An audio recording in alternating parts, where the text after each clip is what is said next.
अक्टूबर 2010 में आते हैं। आप चंडीगढ़ में हैं, आपको कॉल मिला, सब बहुत खुश हुए कि फाइनली, पर ये तो जर्नी की शुरुआत है। एक जर्नी पूरी हुई पर एक की शुरुआत है। जब आपको फाइनली आप पहुंचते हैं उस कैंप में, प्रिपरेटरी कैंप में या जो भी, वहाँ पे कैसे वेलकम किया जाता है? क्योंकि आप नए हो उनके लिए, कुछ लोगों से आप डोमेस्टिक मिले, जरा वो मंजर बताइए। देखिए, बहुत ही फ्रेंडली एटमॉस्फेयर था, क्योंकि उससे पहले मेरे डेब्यू मैच से पहले मैं काफ़ी दिग्गज खिलाड़ियों से मिल चुका था, तो उनसे सीखा था। जैसे राहुल द्रविड़ हो गए, तो जब वो राजकोट में एक इंडियन टीम के मैच के लिए आए थे करीब 2007-8 के आसपास, तभी मैंने उनसे बातचीत करी थी कि मैं और कैसे बेहतर खिलाड़ी बन सकता हूँ, डोमेस्टिक क्रिकेट में मेरा ऐसा प्रदर्शन है और कैसे आगे खेल सकता हूँ। फिर सचिन पाजी से। ये वही मुलाकात है जिसमें आप कागज कलम लेके गए थे नोट्स लेने के लिए? वो पहले था? नहीं, वो पहले था। वो बेंगलोर में था, एनसीए में। तभी तो मैं बहुत ही छोटा था। तभी कुछ ज़्यादा क्रिकेट भी नहीं खेली थी। बट ये तो अंडर 19 इंडिया के लिए खेल चुका था, सौराष्ट्र रणजी ट्रॉफी टीम के लिए खेल चुका था। उसके बाद वाली मुलाकात थी। और फिर सचिन पाजी के साथ एक डोमेस्टिक मैच में मुलाकात हुई थी। वो वहाँ पर शायद प्रैक्टिस करने आए थे, तो उनसे भी मेरी बातचीत हो चुकी थी मेरे डेब्यू से पहले। तो उनसे भी मैंने काफ़ी सारी चीज़ें सीखी थी।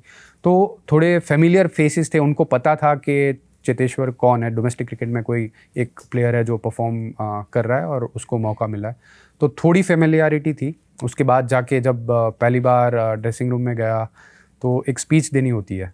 हर एक नए खिलाड़ी को स्पीच देनी होती है जो डेब्यू कर रहा है या तो टीम में पहली बार आया। तो वो टाइम पे माई भाई कप्तान थे, गैरी कस्टन कोच थे, और टीम में सारे दिग्गज खिलाड़ी, वीरेंद्र सहवाग, गौतम गंभीर, वीवीएस लक्ष्मण, ज़हीर खान, तो सारे बड़े प्लेयर जिनके साथ खेलने का पहली बार मौका मिल रहा है और स्पीच देनी है उनके सामने। तो काफ़ी नर्वस था, but because of my preparation, जिस तरह से पापा ने मुझे तैयार किया था क्रिकेट में और इवन ऑफ द फील्ड, क्योंकि उन्होंने एक बात बोली थी कि आपको क्रिकेट अगर आगे खेलना है तो आप अलग अलग देश में जाएंगे, वहाँ पर इंग्लिश में भी आपको बात करनी होगी। तो मैं इंग्लिश के लिए क्लासेस करता था जब छोटा था, स्कूल में जाता था, तो उसके साथ में 1 घंटा मैं इंग्लिश ये होता है, दुआ की है बारिश होगी तो छाता लेके जाऊंगा है। बिल्कुल। तो वो पहली स्पीच जो थी वो मुझे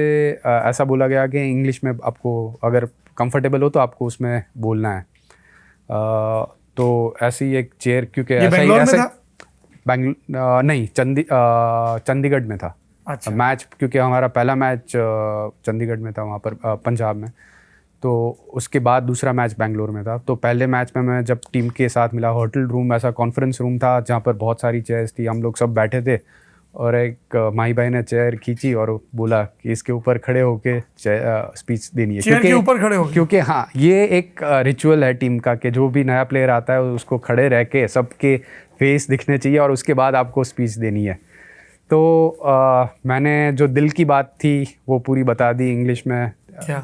मैंने बोला कि it was an honor for me to firstly be part of the Indian team, where as a kid I always dreamt of playing for the nation, and I got my first opportunity to represent the country. So it's a proud moment for me, and I'm also going to play with some of the idols whom I've admired growing up as a kid. But it's an honor for me to be sharing this dressing room along with them, and I'm looking forward to interacting with them and learning as much as I can from them. And then ये तो अरविंद भाई की लिखी speech है। नहीं, वो तब तक तो मैं खुद भी काफ़ी क्रिकेट के बारे में समझ गया था, और मन की जो बात थी वो मैंने उनको बोली कि I want to contribute to the team's success whenever I get an opportunity. क्योंकि अभी तो तब तक तो सिर्फ 15 प्लेयर जो है उसमें सिलेक्शन हुआ था, 11 में खेलने का कोई मौका तभी नहीं बन रहा था क्योंकि पूरी टीम इतनी अच्छी थी कि वहाँ पर जगह नहीं बन रही थी।